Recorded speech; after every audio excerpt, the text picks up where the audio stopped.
dan senantiasa dalam pemeliharaan Tuhan. Oke, hari ini saya bersama dengan Pak Joko akan sama-sama ngobrol di mana kita bersyukur untuk KTB atau kelompok tumbuh bersama sudah menjalani selama 1 tahun fisika 2021 hingga 2022. Kita bersyukur hari ini sama-sama kita mau ngobrol-ngobrol ya Pak Joko. Ya. Kita akan membahas topik mengenai tentang Roh Kudus. Nah, untuk Pak Joko saya mau tanya, siapakah sih Roh Kudus itu? Siapakah Roh Kudus itu? Jadi gini teman-teman, Roh Kudus itu seorang pribadi yang luar biasa.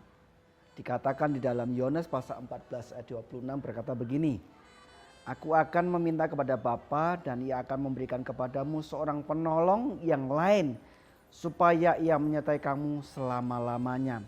Jadi Roh Kudus itu seorang pribadi dari ketritunggalan. Jadi di dalam kekristenan itu ada namanya Tritunggal, Bapa, Putra, dan Roh Kudus.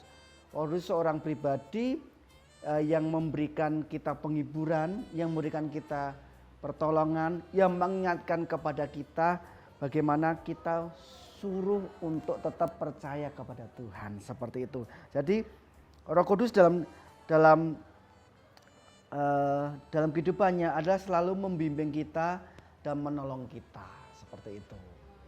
Jadi kita sudah tahu ya teman-teman bahwa Roh Kudus itu adalah penolong di dalam hidup kita. Kita perlu bahwa ada Roh Kudus untuk di dalam hidup kita. Baik, kita sudah mengerti siapa Roh Kudus di dalam kehidupan kita. Nah, untuk ngomong-ngomong tentang Roh Kudus, bagaimana ketika apa yang dimaksud dengan hidup yang dipenuhi dengan Roh Kudus? Jadi ini ada satu gambaran buat kita bahwa kehidupan kita itu seperti seorang kuda liar. Ya, kuda itu kalau tidak dilatih maka dia akan jadi liar. Tetapi akhirnya kalau kuda itu dilatih oleh seorang pelatih kuda itu, akhirnya kuda itu menjadi berguna buat manusia. Ya, contoh dia buat narik ke keledai gitu ya. Jadi seperti itu. Dan kehidupan kita itu kalau tidak dipenuhi Roh Kudus kita akan liar.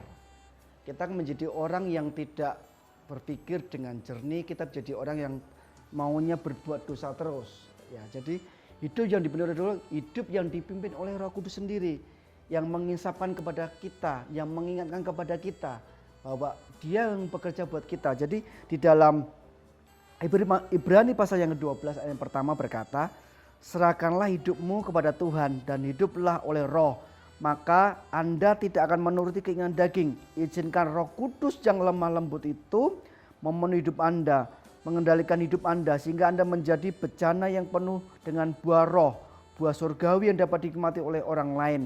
Ya, bejana yang siap dipakai Tuhan kapanpun dia dipanggil untuk membawa kebangunan rohani bagi banyak orang. Jadi hidup yang dipenuhi Roh Kudus adalah hidup yang kita mau dikuasai oleh Roh Kudus sendiri. Jadi digambarkan seperti kuda tadi. Jadi kuda itu kalau tidak dilatih dia akan menjadi liar. Nah, tetapi kalau hidup kita dilatih dan dipenuhi oleh Roh Kudus, hidup kita akan penuh dengan kekudusan. Hidup kita penuh dengan kebangunan rohani dalam kehidupan kita. Seperti itu. Jadi kita diibaratkan seperti kuda liar ya. Kalau tidak dituntun, ya. tidak diarahkan, ya. tidak ngerti. Ya, seperti itu. Ya, jadi peran Roh Kudus dalam hidup kita ini sangat penting. Sangat penting sekali. Oleh sebab itu, tetapi tergantung dari diri kita. Ya, maukah kita menerima Roh Kudus itu? Seperti itu. Iya, berarti sangat penting sekali untuk kita menyerahkan diri kita kepada Roh Kudus supaya Roh Kudus itu yang bertata atas hidup kita ya Pak. Nah, itu sebabnya kita perlu untuk Roh Kudus itu yang diam di dalam hidup kita supaya kita terus dituntun, supaya kita mengerti tujuan arah hidup kita itu seperti apa ya. Nah, sehingga apakah menjadi seorang yang percaya itu perlu untuk menerima Roh Kudus di dalam hidupnya? Penting sekali itu. Jadi setiap orang yang percaya itu harus menerima Roh Kudus dalam kehidupannya. Seperti yang saya tadi sampaikan bahwa Roh Kudus itu yang akan membimbing kita. Roh Kudus itu yang menginsapkan akan setiap kesalahan kita. Roh Kudus itu yang membuat kita membuat kita semakin dekat kepada Tuhan itu sendiri. Oleh sebab itu, setiap orang yang percaya kepada Yesus, dia harus menerima Roh Kudus itu. Nah, padahal 2 minggu lalu atau seminggu yang lalu kita sedang menjalankan ibadah Pantekosta kan, jadi untuk menerima Roh Kudus dan itu harus kita terima seperti itu. Jadi perlu menjadi seorang percaya itu harus menerima Roh Kudus di dalam kehidupan kita.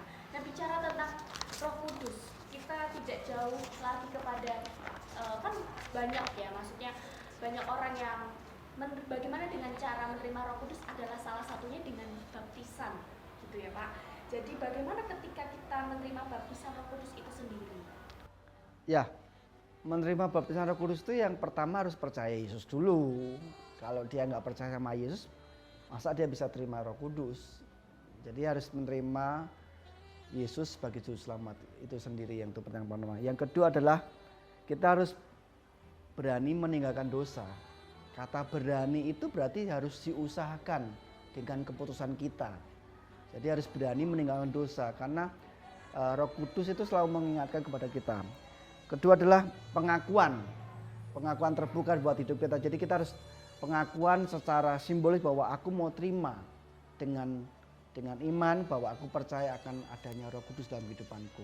Itu. Dan kedua adalah harus memiliki rasa taat dan takut, itu yang terpenting.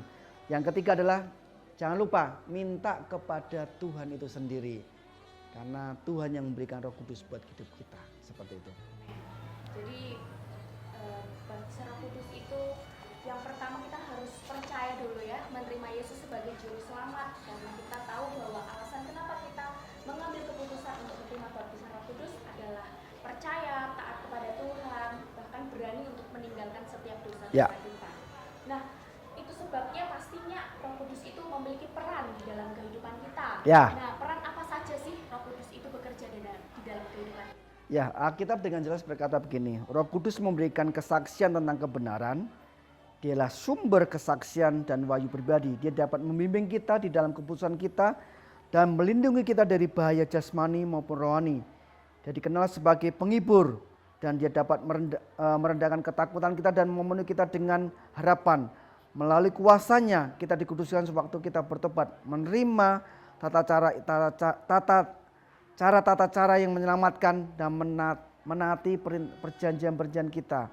Jadi peran Roh Kudus itu yaitu tadi mengingatkan, mengisapkan akan dosa kita dan mengingatkan akan pentingnya bahwa kehidupan rohani itu penting. Jadi dia selalu akan membuat kita yang jangan lupa dia menjadi penghibur buat hidup kita. Jadi peran Roh Kudus itu sangat penting sekali karena dialah sebagai penghibur, penolong, penuntun, bahkan dia yang mungkin memberitahu kehidupan kita supaya kita terus berjalan sesuai dengan kehendak Allah. Nah, untuk dipenuhi Roh Kudus, seperti apa sih tanda-tanda yang diberikan untuk kita boleh menerima Roh Kudus itu sendiri? Ya, dipenuhi Roh Kudus, tanda yang paling kelihatan itu secara jasmani adalah mereka berbahasa lidah atau dikenal dengan bahasa roh. Di dalam Kisah Para Rasul pasal yang kedua itu jelas sekali. Nanti teman-teman bisa baca secara keseluruhannya.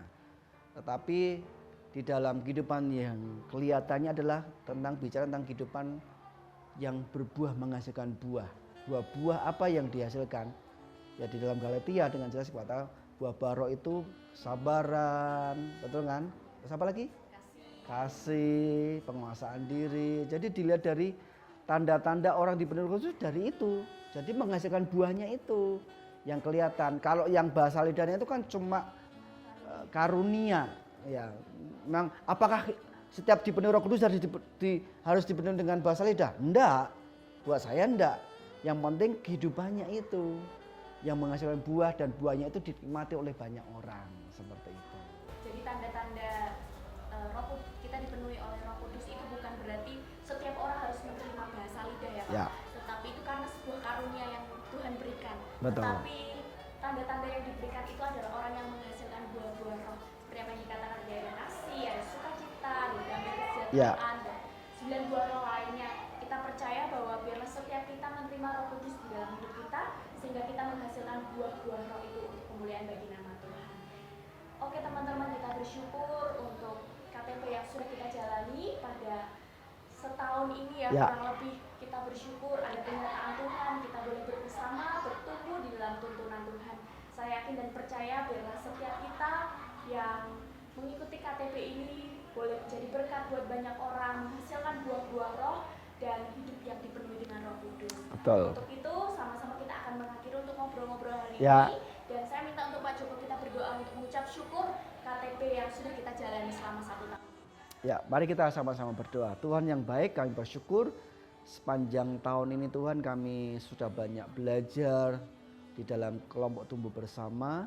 Biarlah kami menjadi berkat, kami boleh bertumbuh dan kami boleh melakukan segala sesuatu dengan bahagia Bapa. Berkati kehidupan kami semuanya.